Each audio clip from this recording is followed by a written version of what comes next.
عليكم رقيبا وقال يا أيها الذين آمنوا اتقوا الله وقولوا قولا سديدا يصلح لكم أعمالكم ويغفر لكم ذنوبكم ومن يطع الله ورسوله فقد فاز فوزا عظيما أما بعد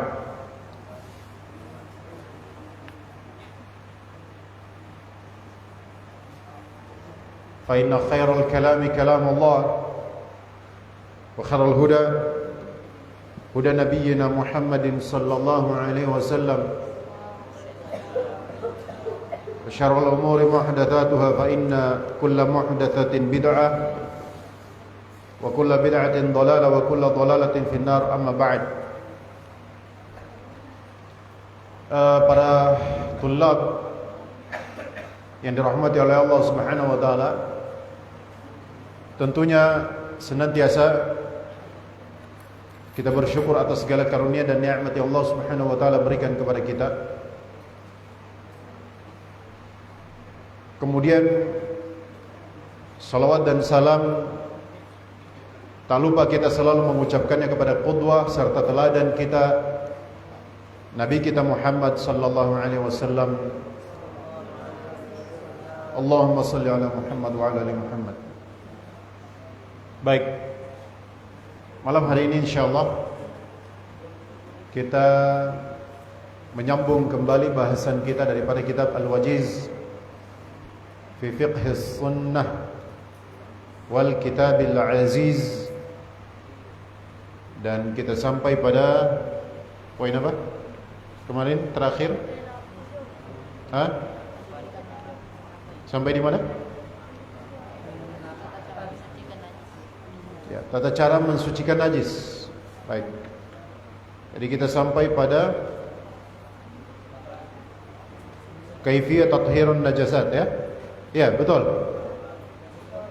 Tata cara mensucikan najis. Ya. Kaifiyat tathhirin najasat. Betul?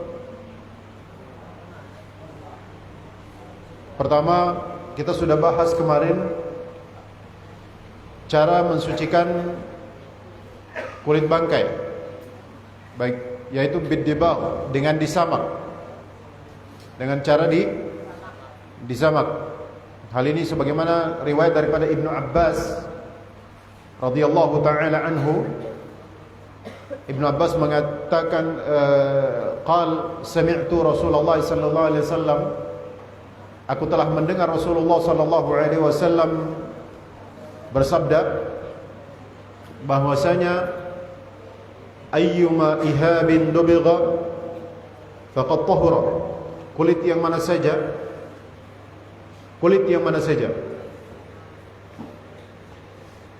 ya, apabila dia sudah disamak maka faqad tahura, sungguh kulit tersebut sudah suci, sungguh kulit tersebut sudah suci. Baik, ya. Kemudian yang kedua juga kita sudah bahas, ya, yaitu tathhirul ina idza walagha fihi al-kalbu, mensucikan bejana apabila dia atau apabila anjing menjilatnya, ya. Apabila anjing menjilatnya atau minum daripadanya. Maka sebagaimana daripada Abu Hurairah radhiyallahu taala anhu, anna Rasulullah sallallahu alaihi wasallam qala, bahwasanya Rasulullah sallallahu alaihi wasallam bersabda,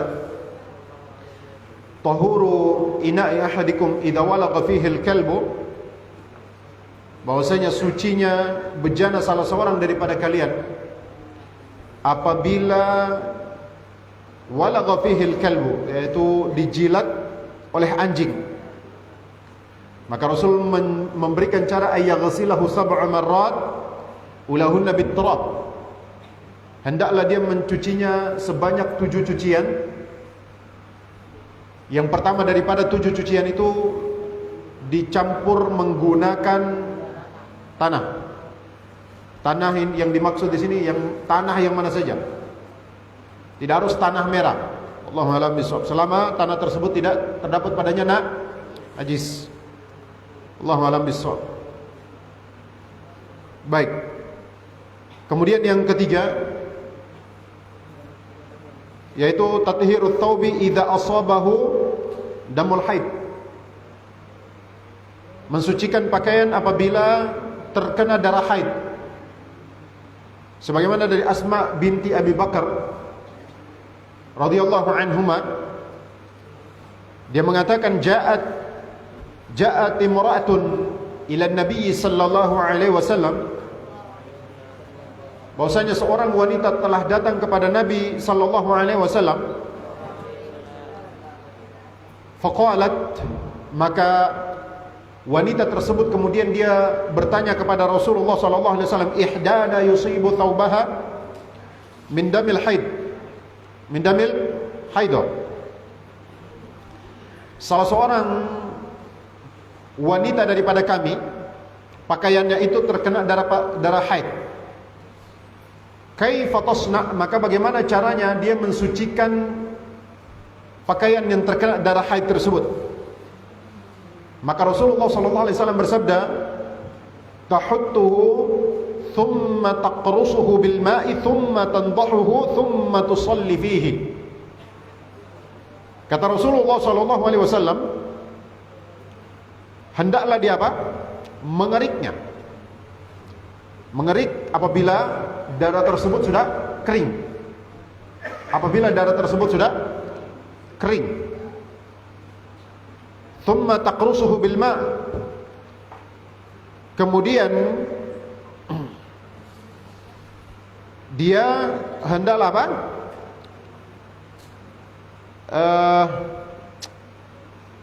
Dia kucek atau dia apa ya? Bahasa Melayunya apa?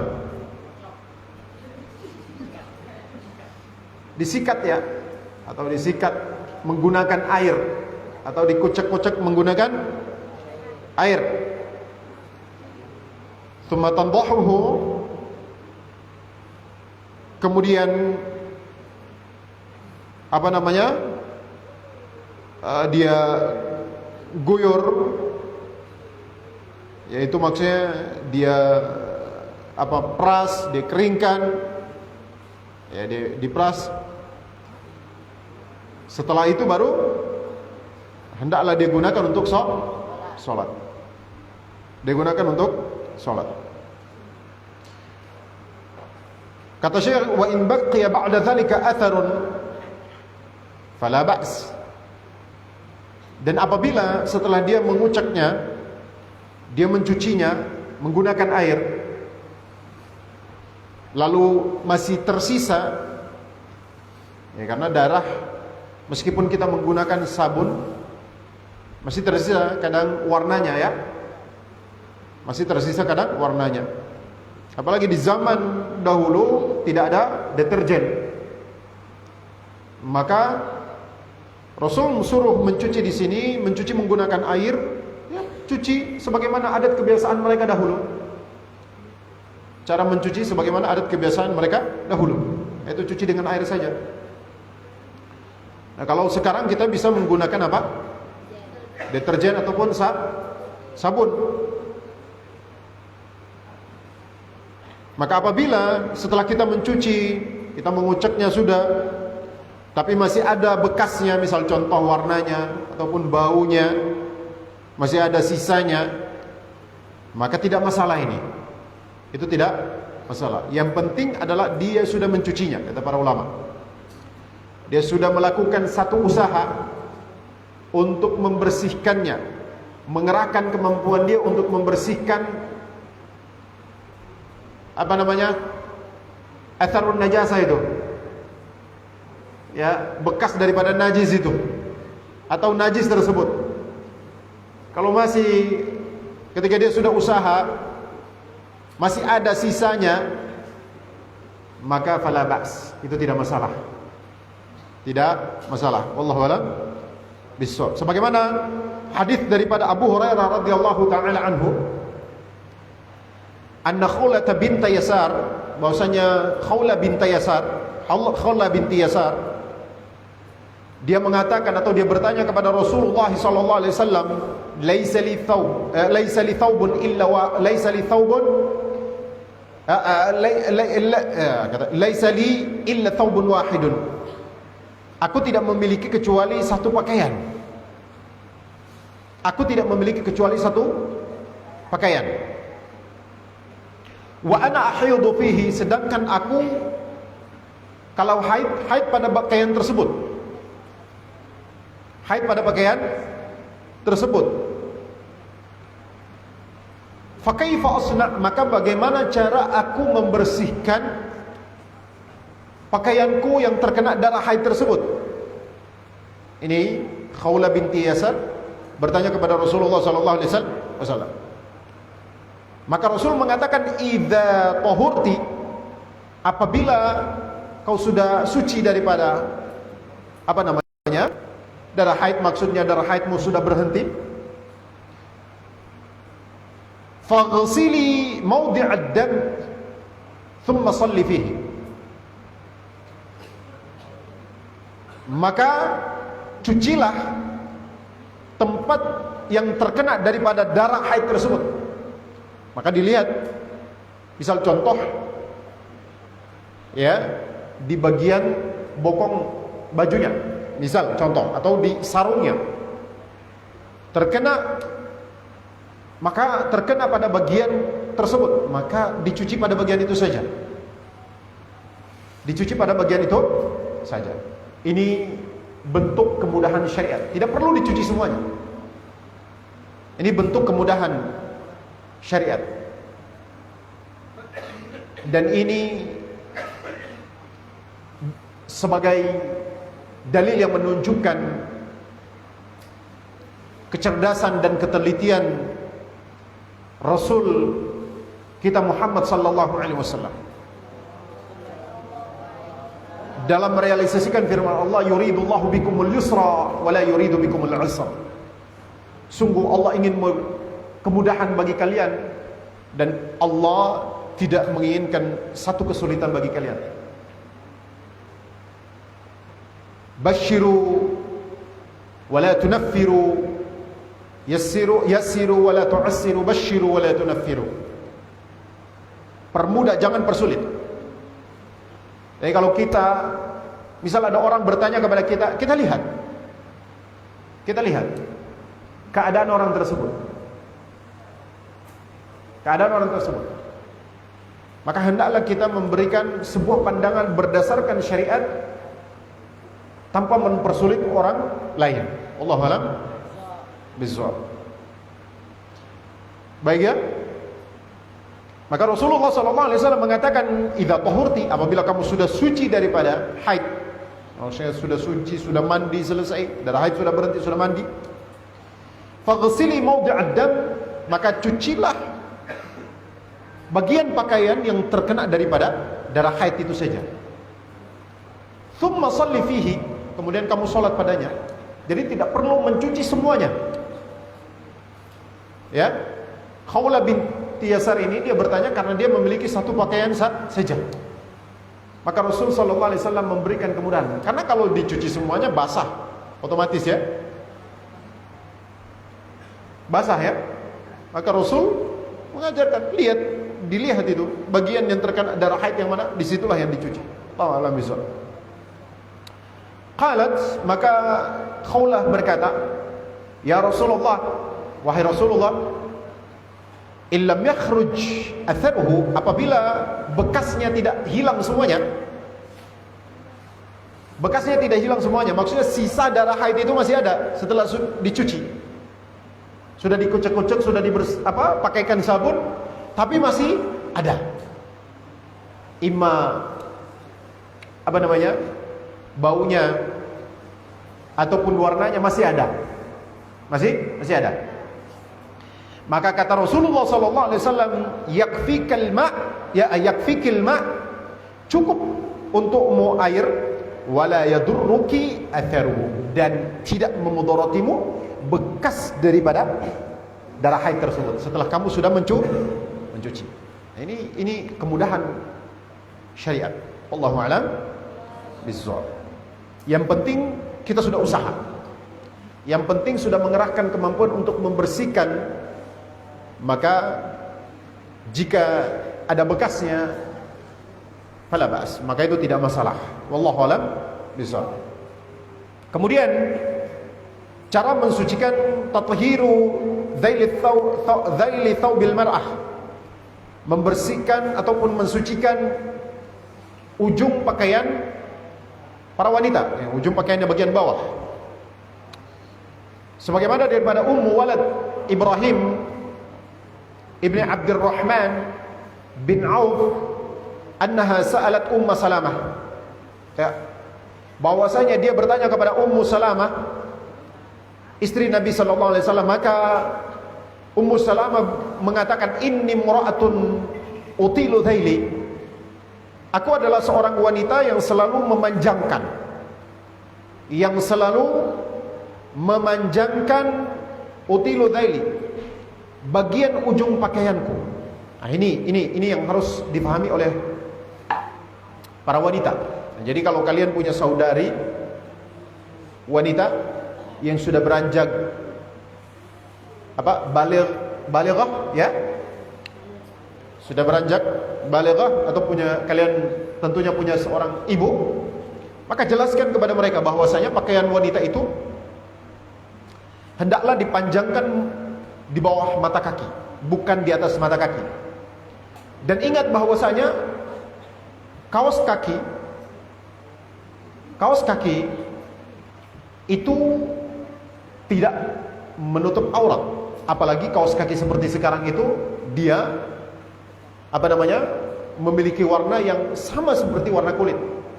Maka ketahuilah bahwasanya kaos kaki itu tidak memenuhi kriteria untuk menutup aurat seorang wanita di hadapan laki-laki, ya, ajnabi. Laki-laki ajnabi, yaitu laki-laki yang bukan mahramnya. Jadi kalau kita dapatkan misal saudari kita ataupun ibu kita menggunakan itu sebagai sandaran ataupun sebagai penutup aurat di bagian kaki, ya, maka kita katakan itu tidak. Itu hanya sebagai pelengkap saja. Untuk menutup aurat bagian bawah, yaitu pada bagian kaki, yaitu menggunakan apa? Baju yang dipanjangkan melebihi mata kaki, bukan dengan kaos kaki. Ingat, apalagi kaos kaki itu dia membentuk lekukan, ya, tubuh bagian kaki. Maka itu tidak memenuhi kriteria untuk menutup aurat seorang wanita pada bagian bawah.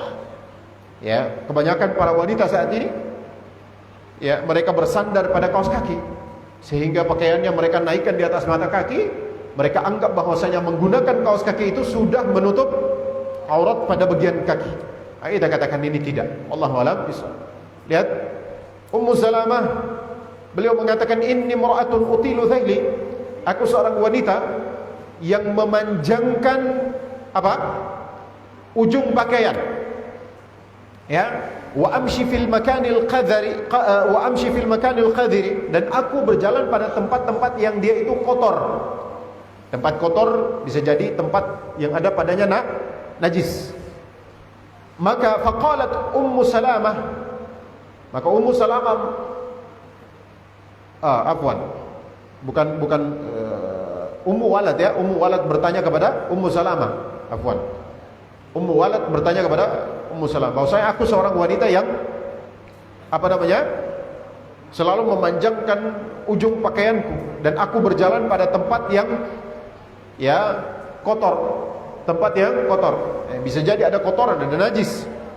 Maka faqalat Ummu Salamah, maka Ummu Salamah ketika ditanya oleh Ummu Walad, maka Ummu Salamah mengatakan, yutahhiruhu ma ba'dahu, bahwasanya tanah yang setelahnya, tanah yang tidak kotor, maksudnya tidak terdapat padanya najis, ya, setelah tanah yang engkau lewati, ya, yaitu tanah yang terdapat padanya najis, ya, tanah yang setelah tanah yang terdapat padanya najis itu, maka dia mensucikan ujung pakaian tersebut. Wallahu a'lam bishawab. Ini cara untuk mensucikan najis. Allahu a'lam bishawab, yang ada pada ujung pakaian para wanita. Maka tanah itu sudah mensucikan. Tanah yang suci setelah tanah yang najis itu, atau tempat setelah tanah yang najis itu, maka dia mensucikan pakaian para wanita tersebut. Allahu a'lam bishawab. Baik. Kemudian tathiru thawbi min baulis sabi ar-radhi', yaitu mensucikan baju ataupun pakaian daripada kencing seorang bayi laki-laki yang masih menyusui. Bayi laki-laki yang masih menyusui. Baik. Bahwasanya apa? Ya, masih menyusui maksudnya sampai dengan umur 2 tahun, yaitu masih ASI ya. Sebagaimana dari Abu Samh, khadim Nabi sallallahu alaihi wasallam, yaitu Abu Samh ini adalah pelayan Nabi sallallahu alaihi wasallam. Pelayan Nabi sallallahu alaihi wasallam. Dia mengatakan ya, bahwasanya qala Nabi sallallahu alaihi wasallam, bahwasanya Nabi sallallahu alaihi wasallam bersabda, yughsalu min baulil jariyah wa yurashu min baulil ghulam. Bahwasanya baju yang terkena kencing seorang bayi perempuan, maka hendaklah dicuci. Maka hendaklah dicuci menggunakan air. Adapun baju yang terkena kencing seorang bayi laki-laki yang masih menyusui, itu yurash, diperciki. Ambil air, diperciki saja. Baik. Maka di sini kata para ulama, kencing bayi laki-laki yang masih menyusui, maka dia termasuk kategori najis najis ringan. Ya kan? Najis ringan, bukan najis kecil. Kalau najis kecil itu seperti apa? Kayak cicak, itu najis kecil namanya. Baik ya. Jangan bilang najis kecil, najis besar. Tapi najis ringan dan najis berat. Wallahu a'lam bishawab. Baik, para tulab yang dirahmati oleh Allah Subhanahu wa taala, ini itu cara mensucikan kencing atau air kencing bayi laki-laki yang masih menyusui apabila terkena pakaian kita. Allahu a'lam bishawab. Kemudian yang ke-6, tathiru thawbi minal madhi, mensucikan pakaian daripada madhi. Bahwasanya dari Sahal ibn Hunayf, dia mengatakan kuntu alqa minal madhi shiddatan wa ana'an. Kata dia, dahulu saya sering keluar madhi. Dahulu saya sering keluar madhi, kata dia. Orang kalau sering keluar madhi, Anda mau tanya antum dulu, madhi keluar apabila sedang apa? Baik, ketika seseorang itu sedang syahwat. Allahu a'lam bishawab. Baik ya. Dan bisa jadi madhi itu keluar juga disebabkan karena penyakit. Wallahu a'lam bishawab. Ada orang-orang seperti itu. Bisa juga dia keluar karena seseorang itu melakukan aktivitas-aktivitas berat dengan intensitas sering. Wallahu a'lam bishawab. Seperti para atlet, para pekerja bangunan. Nah, biasa orang-orang seperti ini itu sering keluar madhi. Wallahu a'lam bishawab. Baik. Maka dia mengatakan, Sahal bin Hunayf, dia mengatakan, kuntu alqa minal madhi syiddatan wa ana'an. Aku sering keluar madhi, kata dia. Wa kuntu ukthiru minhu lightisal. Dan aku selalu mandi.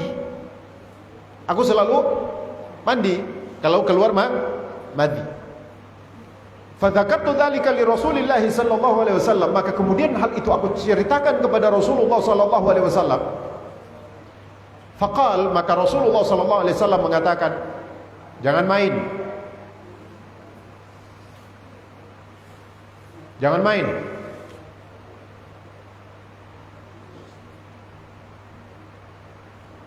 Ba'da hadza, saya periksa catatan. Baik. Kemudian maka dia mengatakan bahwasanya Rasulullah sallallahu alaihi wasallam kemudian berkata kepadanya, bersabda kepadanya, innama yujzika min dzalikal wudu. Maka kata Rasul, sesungguhnya kata Rasul, cukup bagimu wudu saja, jadi tidak usah mandi. Cukup bagimu wudu saja, jadi tidak usah mandi.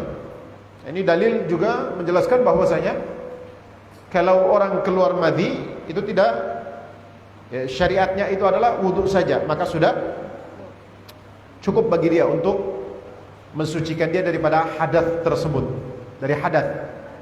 Allah alam. Artinya dalam hal ini dia cebok dulu. Bukan berarti dia tidak cebok, ya. Dia selesai cebok baru dia wudu, maka dia sudah suci daripada hadas tersebut. Kemudian kata Rasulullah SAW, kemudian Sahal bin Hunayf mengatakan kepada Rasul, ya Rasulullah, wahai Rasulullah, kaifa bima yusibu thawbi minhu? Bagaimana dengan madhi yang terkena pakaianku? Bagaimana dengan madhi yang terkena pakaianku? Maka Rasul mengatakan, yakfika an ta'khudha kaffan min ma'in fatandahuhu bihi thawbak haitsu tara annahu qad asaba minhu.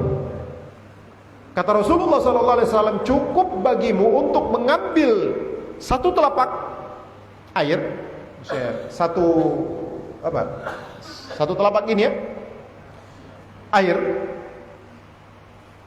ya, fatandahu bihi thawbak, maka kemudian engkau basuh atau engkau tuangkan, ya, ataupun siram padanya, pada pakaianmu tersebut, yang bagian pakaianmu yang terkena daripada apa? Bagian pakaian yang terkena daripada madhi. Ya, misal contoh, kalau yang kena, mohon maaf, sidi itu apa? Sidi, celana dalam. Baik, kalau yang terkena adalah celana dalam, pada bagian, mohon maaf, kemaluan, pada bagian zakar, pada bagian yang di bagian zakar, ya, maka dicuci bagian situ. Dicuci bagian situ. Wallahu a'lam bishawab. Haitsu tara annahu qad asaba minhu. Ya, ketika kamu melihat, ya, bajumu itu terkena daripada, ataupun pakaianmu itu terkena daripada madhi tersebut. Jadi kalau yang kena adalah bagian celana dalam, maka dicuci pada bagian yang terkena kemaluan itu saja, atau terkena madhi itu saja. Kan ada bekasnya itu kan? Ada bekasnya, ya? Sama seperti pulau di atas bantal, ya. Biasanya dia kan sama seperti pulau di atas bantal, ya. Baik.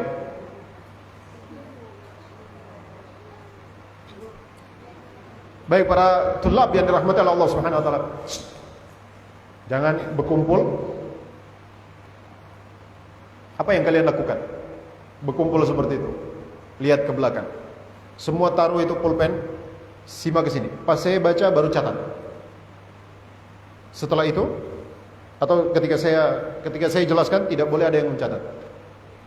Pas saya baca poinnya dicatat. Semua simak sini. Baik. Kemudian masuk pada poin yang ketujuh, yaitu tathiru asfalin na'li. Asfalin na'li, mensucikan bagian bawah telapak daripada sendal ataupun sepatu. Misal kita berjalan, tahu-tahu nginjak tai dinosaurus.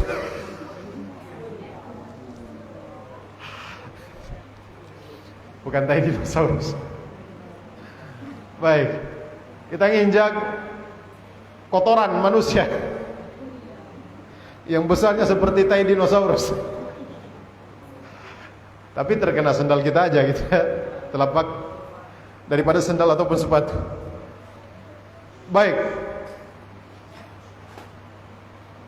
sebagaimana daripada Abu Sa'id Al-Khudri radhiyallahu taala anhu, bahwasanya Nabi sallallahu alaihi wasallam bersabda, "Idza jaa ahadukum ilal masjid falyanzur." Apabila salah seorang daripada kalian dia datang ke masjid atau dia sudah sampai di masjid, maka hendaklah dia memeriksa. Periksa sendalnya maksudnya. Karena dahulu sahabat ataupun Rasul dan para sahabat kalau sholat menggunakan khuf atau menggunakan sendal. Karena masjid zaman Nabi SAW itu tidak berlantai seperti masjid kita. Tidak berlantai keramik seperti masjid kita. Ya, jadi kalau dahulu itu mereka cuman apa? Tanah saja. Sehingga untuk mensterilkan dan menjaga masjid itu agar supaya tidak terkena najis atau lantainya itu, lantai tanahnya itu tidak terkena ada najis padanya, dan sekaligus ini sebagai bentuk kita menjaga kebersihan masjid. Ini pemuliaan Nabi SAW terhadap Baitullah, rumah Allah Subhanahu Wa Taala. Betul-betul dijaga kebersihannya. Baik ya. Maka Rasul mengatakan bahwasanya falyanzur, maka periksa. Lihat, periksa sendal kalian itu. Periksa. Fa in ra'a fi na'laihi qadaran, apabila dia melihat pada telapak kaki daripada sendalnya itu ada najis ataupun kotoran, au adan, atau satu kotoran, falyamsahhu wal yusalli fihima, maka hendaklah dia usap-usap, maksudnya di tanah, digosok-gosok di tanah, ya kan? Dan hendaklah dia sholat padanya. Dia sholat padanya. Allahu a'lam bishawab. Cukup dengan apa? Diusap di tanah, ya. Tapi kalau ada air, maka menggunakan air juga lebih utama. Allahu a'lam bishawab. Baik, adzan. Masuk waktu Isya. Adzan.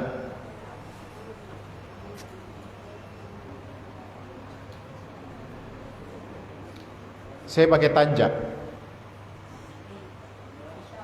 Saya pakai tanja budaya Melayu. Saya pakai tanja gaya Melayu, rasa Patimura. Orang Ambon. Saya nggak ada lawan. Barakallahu fikum. Silakan, azan dulu.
Bismillah, kita lanjutkan materi kita.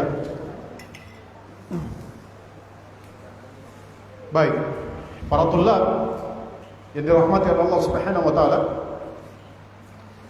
kita sampai pada poin yang ke-8, yaitu tathhirul ardi, yaitu mensucikan tanah. Mensucikan dan membersihkan tanah apabila terkena najis. Baik. Maka sebagaimana hadis daripada Abu Hurairah radhiyallahu taala anhu, dia mengatakan qama Arabiyyun fabala fil masjid. Jadi ini ceritanya ada seorang Arabi. Ada seorang Arabi. Dia ini baru masuk Islam. Dia baru masuk Islam. Jadi dia belum tahu ini.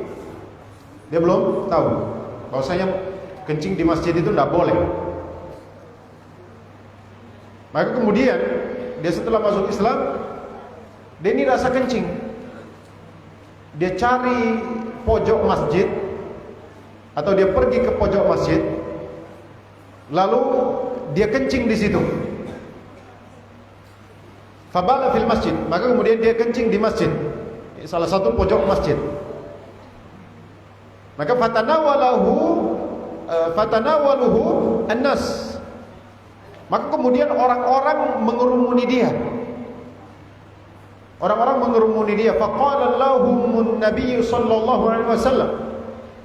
Maka Nabi sallallahu alaihi wasallam mengatakan kepada para sahabat yang mengerumuni dia tersebut, da'uhu, tinggalkan dia.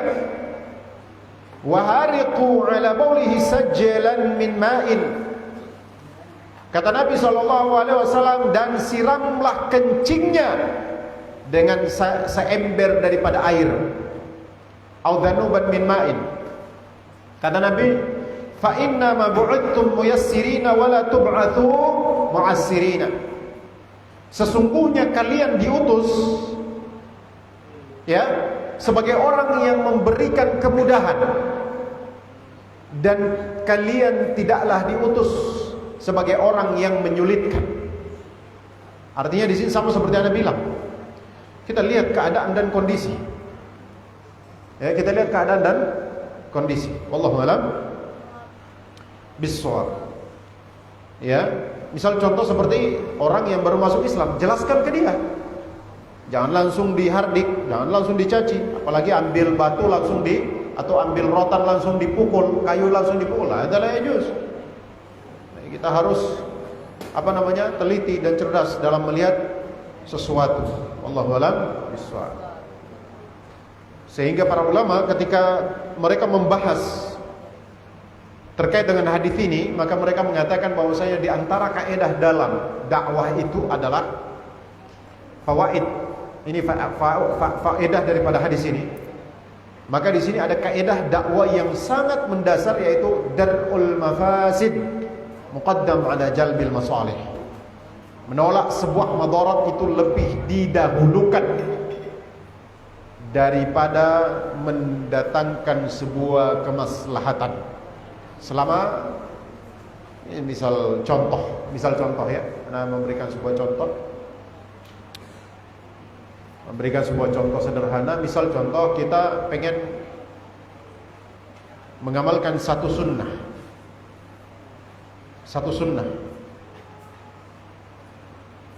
di tengah masyarakat kita yang belum memahaminya. Jika hal itu tidak merupakan perkara wajib dan bukanlah perkara yang sangat mendasar daripada din, maka hendaklah kita tunda dulu. Jika kita melihat terdapat padanya sebuah kemudaratan yang lebih besar.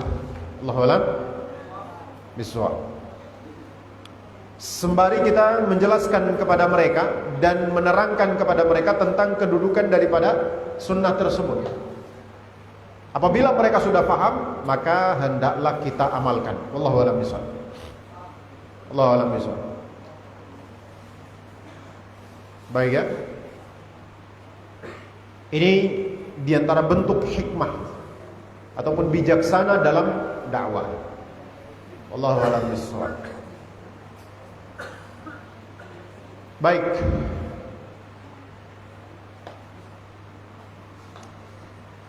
Jadi itu adalah pembahasan kita dengan terkait dengan kaifiyatu tathirin najasat.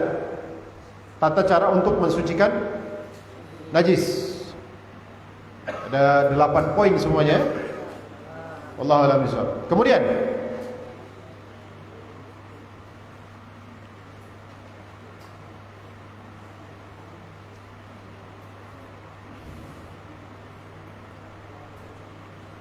kata Syekh ketika mengomentari hadis di atas terkait dengan Arabi yang dia kencing di masjid ini, Syekh mengatakan, wa inna ma amara Nabi sallallahu alaihi wasallam bidzalika isti'jalan li taharatil ardi.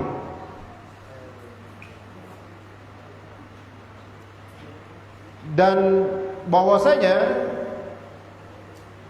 perbuatan Nabi atau Nabi memerintahkan untuk bersegera, Nabi memerintahkan untuk bersegera mensucikan tanah tersebut, yaitu dengan apa? Jadi Nabi memerintahkan untuk menyiram itu. Menyiram apa? Kencingnya itu untuk bersegera mensucikan tanah tersebut. Kata Syekh, falau turikat hatta jaffat.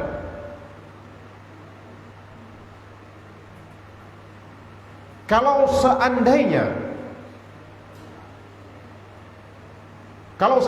turikat, tanah itu dibiarkan, tanah yang terkena najis itu dibiarkan hingga najis tersebut dia kering, wa dhahaba atharun najasa, dan hilang semua bekas daripada najis, baunya hilang, ya kan, warnanya hilang, tahurat, maka dia sudah suci. Tanah tersebut sudah suci. Kenapa? Karena tanah juga mensucikan ya. Yang penting bekas najis hilang. Bekas najis itu seperti apa? Bau, basahnya ya. Ataupun apa? Ataupun warnanya. Kalau sudah hilang, ya sudah. Maka tanah itu sudah cukup untuk mensucikan najis tersebut atau kencing tersebut ya. Wallahu a'lam bishawab. Kalau dia sudah kering ya. Yang penting baunya hilang, warnanya juga hilang. Wallahu a'lam bishawab. Baik ya. Hal ini berdasarkan hadis Ibnu Umar. Dia mengatakan, kanatil kilabu tabulu fil masjid, bahwasanya anjing dahulu, ada anjing itu kilab ya, ada dahulu anjing-anjing itu kencing di masjid. Ya. Waktu biru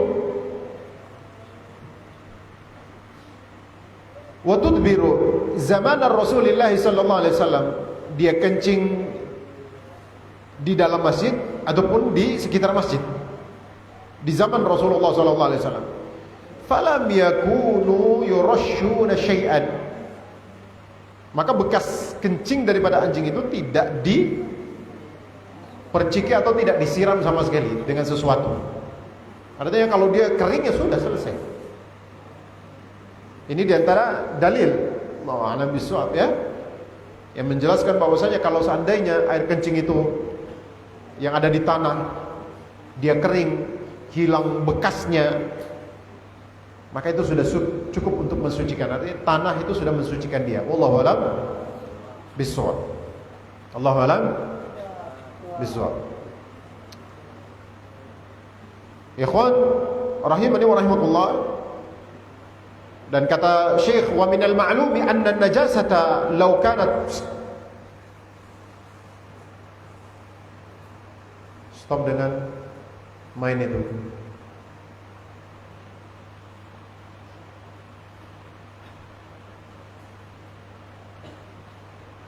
Kata Syekh, dan termasuk daripada perkara yang maklum, yang telah diketahui bahwasanya najis, kalau seandainya tersisa daripadanya sesuatu, misal contoh warnanya, baunya, la wajaba sabbul ma'i 'alaiha, maka wajib untuk apa?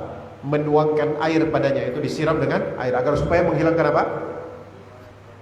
Ya, najis tersebut atau mensucikan najis tersebut. Mensucikan tempat tersebut daripada najis. Wallahu a'lam bishawab. Allahu a'lam bishawab. Baik. Kita cukupkan sampai sini. Nanti insyaallah pada pertemuan berikutnya kita bahas tentang sunnah-sunnah fitrah. Sunnah-sunnah fitrah. Baik, ini ada pertanyaan.